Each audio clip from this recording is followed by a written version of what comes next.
الحمد للہ رب العالمین الصلاة والسلام علی سید المرسلین اما بعد فاعوذ باللہ من الشیطان الرجیم بسم اللہ الرحمن الرحیم السلام علیکم ورحمۃ اللہ وبرکاتہ۔ امید کرتا ہوں کہ تمام ویورز خیر و عافیت سے ہوں گے۔ دعا کرتا ہوں کہ رب تعالی ہم سب پر اپنا خصوصی کرم فرمائے۔ واجب الاحترام دوستوں، بزرگوں، بھائیوں، بہنوں، دعا ہے کہ رب تعالی ہمارے ملک پاکستان، خاص طور پہ صوبہ پنجاب پر اپنا خصوصی کرم فرمائے کہ جس کو سیلاب نے ہر طرف سے گھیر رکھا ہے اور لوگ جو ہیں بیچارے اپنے گھروں سے بے گھر اور روڈوں پر اور طرح طرح کی جگہوں پر پناہ لے کر بیچارے اپنی زندگی گزار رہے ہیں اور ان کے گھر اور ان کے مال سب کچھ پانی میں بہہ گئے۔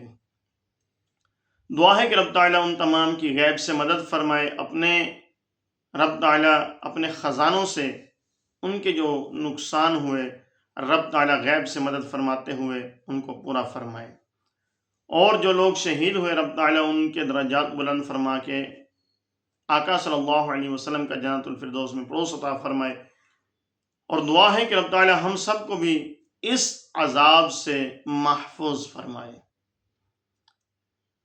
واجب الاحترام دوستوں، بزرگوں، بھائیوں، بہنوں، جیسا کہ ربیع الاول کا مہینہ جاری و ساری ہے اور آقا صلی اللہ علیہ وسلم کی شان ہی بیان کی جا رہی ہے، اور انشاءاللہ ہماری کوشش ہے کہ پورا ماہ مبارک جو ہے آقا صلی اللہ علیہ وسلم کی شان ہی بیان ہو۔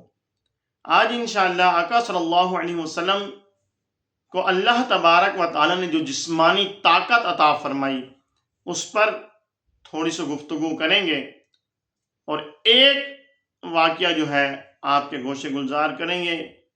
ایسے تو آقا صلی اللہ علیہ وسلم کی جسمانی طاقت کے بہت سے واقعات ہمیں ملتے ہیں، بہرحال ان میں سے ایک بہت ہی پیارا اور مشہور واقعہ آپ کو سنائیں گے تاکہ آقا صلی اللہ علیہ وسلم سے ہماری جو محبت ہے اور آقا صلی اللہ علیہ وسلم کی جو طاقت ہے اس کا ہمیں اندازہ بھی ہو جائے اور محبت بھی مزید بڑھتی چلی جائے۔ آقا صلی اللہ علیہ وسلم ایک مرتبہ ایک جنگل کی طرف گئے۔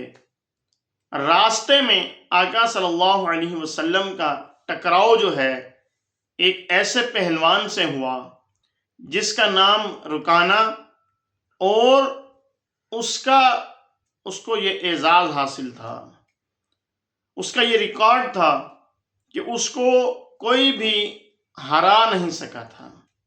اتنا بڑا پہلوان تھا کہ اس کو کوئی بھی نہیں ہرا سکا، نہ اس کے علاقے میں آ کر اور نہ ہی کہیں باہر۔ بہت زور آور اور بہت ہی بڑا پہلوان تھا، اور اس کو اپنی پہلوانی پر بڑا ناز تھا، غرور تھا۔ اب جب اس کا سامنا آقا صلی اللہ علیہ وسلم سے ہوا تو کہنے لگا کہ اے محمد صلی اللہ علیہ وسلم، تم وہی ہو نا جو ہمارے بتوں کو برا بھلا کہتے ہو، ہمارے بتوں کو برا بھلا کہتے ہو اور ایک خدا کا جو ہے اقرار کرتے ہو، ایک خدا کو مانتے ہو اور اسی کی وحدانیت بیان کرتے ہو اور اسی کی ہی تعریف کرتے ہو، تو کیا تمہیں اپنے آپ سے پیار نہیں؟ تم مجھے نہیں جانتے میں رکانہ ہوں؟ اپنے غرور میں بولا۔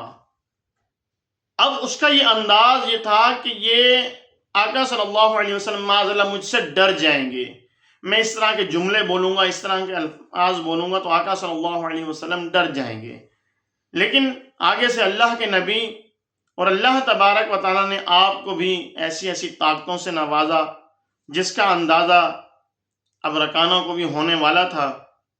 اب رکانہ جو ہے کہنے لگا کہ اگر تم میرے قبیلے کے نہ ہوتے، اگر تم بنو ہاشم کے نہ ہوتے تو میں تمہیں معاذ اللہ شہید کر دیتا، لیکن آ جاؤ میدان لگا لو، تم اپنے رب کو پکارنا اور میں اپنے بتوں کو پکاروں گا، میں ان کو مدد کے لیے پکاروں گا، تم اپنے رب کو مدد کے لیے پکارنا، جو جیت گیا وہ حق پر ہوگا۔ تو آقا صلی اللہ علیہ وسلم نے کہا آ جاؤ رکانہ، اللہ اکبر. جب یہ انداز دیکھا تو رکانہ ایک بار تو سوچ میں پڑ گیا کہ میں وہ پہلوان ہوں کہ جس سے لوگ ڈرتے ہیں، جس کا سامنا کرنے سے لوگ ڈرتے ہیں، جس کا نام سن کر لوگ کانپنے لگ جاتے ہیں، ڈرتے ہیں، اور میرے سامنے یہ کیا کہہ رہے ہیں کہ آ جاؤں، یعنی کہ ان کے دل میں کوئی خوف بھی نہیں ہے. اب رکانہ نے جب سوچا پھر اس نے کہا کہ ٹھیک ہے آ جائیں. تو آقا صلی اللہ علیہ وسلم جب آئے میدان میں، آقا صلی اللہ علیہ وسلم نے اس رکانہ کو ایک ہی وار میں پلک جھپکتے ہی پچھاڑ کر رکھ دیا اور اس کو جو ہے اس کی پیٹھ جو ہے وہ زمین پر لگا دی. وہ اٹھ کر کھڑا ہو گیا، کہنے لگا کہ لگتا ہے میرے بت جو ہیں انہوں نے میری طرف توجہ نہیں دی، ایک بار پھر سے آ جائیں. تو آقا صلی اللہ علیہ وسلم نے دوسری بار بھی اس کو پلک جھپکتے ہی پچھاڑ کر رکھ دیا. اب یہ پھر کھڑا ہوا، کہنے لگا لگتا ہے میرے بت مجھ سے ناراض ہیں، میں جن کی پوجا کرتا ہوں، میں جن کی عبادت کرتا ہوں وہ مجھ سے ناراض ہیں، لہذا میں اب ایک بار پھر ان کو پکارتا ہوں اور آپ ایک بار پھر سے میرے سے کشتی کیجیے. تو آقا صلی اللہ علیہ وسلم نے جب وہ تیسری بار پھر آیا تو آقا صلی اللہ علیہ وسلم نے تیسری بار بھی اس پہلوان کو جس سے کوئی نہیں، جس کو کوئی ہرا نہیں سکا، یہ جو ہے کسی سے ہارا نہیں، وہ شخص، وہ پہلوان اتنا طاقتور، اس کے باوجود آقا صلی اللہ علیہ وسلم سے 2 بار ہار چکا ہے. اب آپ بھی اندازہ کر لیجئے کہ آقا صلی اللہ علیہ وسلم کو اللہ تبارک و تعالی نے کس قدر مقام و رتبہ عطا فرمایا اور کس قدر جسمانی طور پہ طاقت عطا فرمائی. تو آقا صلی اللہ علیہ وسلم نے پھر تیسری بار بھی اس رکانہ کو اسی طرح سے جیسے 2 بار پہلے پلک جھپکتے ہی اس کو پچھاڑ کر رکھ دیا، اسی بار تیسری بار بھی اسی طرح سے کیا. تو رکانہ جب تیسری بار ہارا تو کھڑا ہو گیا اور کہنے لگا کہ وہ مالدار بھی بہت تھا، بہت امیر تھا، جنگل میں رہتا تھا اور بکریاں بھی چراتا تھا، اس کے پاس بہت سارا مال تھا، بہت سی بکریاں تھیں. کہنے لگا کہ آپ ان میں سے جتنی مرضی بکریاں چاہیں لے جائیں، آپ جیتے ہیں مجھ سے تو میں آپ کو ان میں سے یہ مال دیتا ہوں، یہ بکریاں دیتا ہوں، آپ لے جائیں. تو آقا صلی اللہ علیہ وسلم نے فرمایا کہ اے رکانہ مجھے تیرے مال کی ضرورت نہیں ہے، مجھے تیرے مال کی ضرورت نہیں ہے، یہ مال تو اپنے پاس رکھ. ارے آقا صلی اللہ علیہ وسلم کو کیسے ضرورت ہوگی مال کی؟ آقا صلی اللہ علیہ وسلم کے پاس تو پورے خزانوں کی چابیاں ہیں. آقا صلی اللہ علیہ وسلم چاہتے تو مکہ کے پہاڑ، مدینہ کے پہاڑ آقا صلی اللہ علیہ وسلم کے ساتھ چلتے، وہ بھی سونے کے بن کر، ہیرے جواہرات کے بن کر، لیکن آقا صلی اللہ علیہ وسلم نے مال کو اہمیت نہیں دی.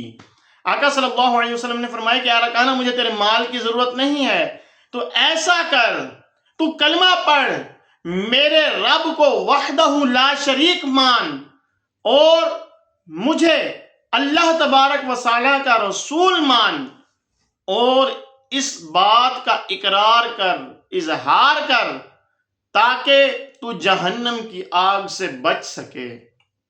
تو رکانہ کہنے لگا کہ یہ نہیں ہو سکتا، میرے لوگ کیا کہیں گے کہ وہ رکانہ جو کسی سے نہ ہارا وہ آقا صلی اللہ علیہ وسلم سے ہار گیا، وہ رکانہ جو دین کے خلاف ہے، دین اسلام کے خلاف ہے، آقا صلی اللہ علیہ وسلم کے خلاف ہے، وہ اتنا بڑا پہلوان ہار کے پھر اس نے کلمہ بھی پڑھ لیا، مسلمان بھی ہو گیا، لہذا میں یہ نہیں کر سکتا. تو آقا صلی اللہ علیہ وسلم نے فرمایا کہ اے رکانہ تیرا مال تجھ کو مبارک ہو، مجھے تیرے مال کی ضرورت نہیں. یہ فرماتے ہوئے آقا صلی اللہ علیہ وسلم وہاں سے چل پڑے. ادھر حضرت ابوبکر صدیق اور حضرت عمر فاروق اعظم آقا صلی اللہ علیہ وسلم کو تلاش کر رہے ہیں، اور پتہ چلا کہ اس جنگل میں آقا صلی اللہ علیہ وسلم گئے ہیں. وہ پریشان ہو گئے اور دیکھا آقا صلی اللہ علیہ وسلم سامنے سے آ رہے ہیں. اب یہ دونوں آپس میں کہنے لگے کہ یہ تو وہ جنگل ہے جہاں پر رکانہ رہتا ہے، اسلام کا مخالف ہے، آقا صلی اللہ علیہ وسلم کا دشمن ہے، اس نے کہیں ہمارے آقا صلی اللہ علیہ وسلم کو کوئی تکلیف نہ پہنچائی ہو. بھاگ کر آتے ہیں، آقا صلی اللہ علیہ وسلم سے حال دریافت کرتے ہیں، یا رسول اللہ صلی اللہ علیہ وسلم آپ خیر و عافیت سے تو ہیں، اس طرف آپ کیوں گئے؟ یہاں پر تو رکانہ رہتا ہے، جو اسلام کا دشمن ہے، جو آپ کا دشمن ہے، وہ آپ کو تکلیف بھی پہنچا سکتا تھا۔ تو آقا صلی اللہ علیہ وسلم نے وہ سارا ماجرا سنا دیا جو اندر جنگل میں ہوا، جو رکانہ کے ساتھ کشتی ہوئی، وہ سارا ماجرا آقا صلی اللہ علیہ وسلم نے سنایا۔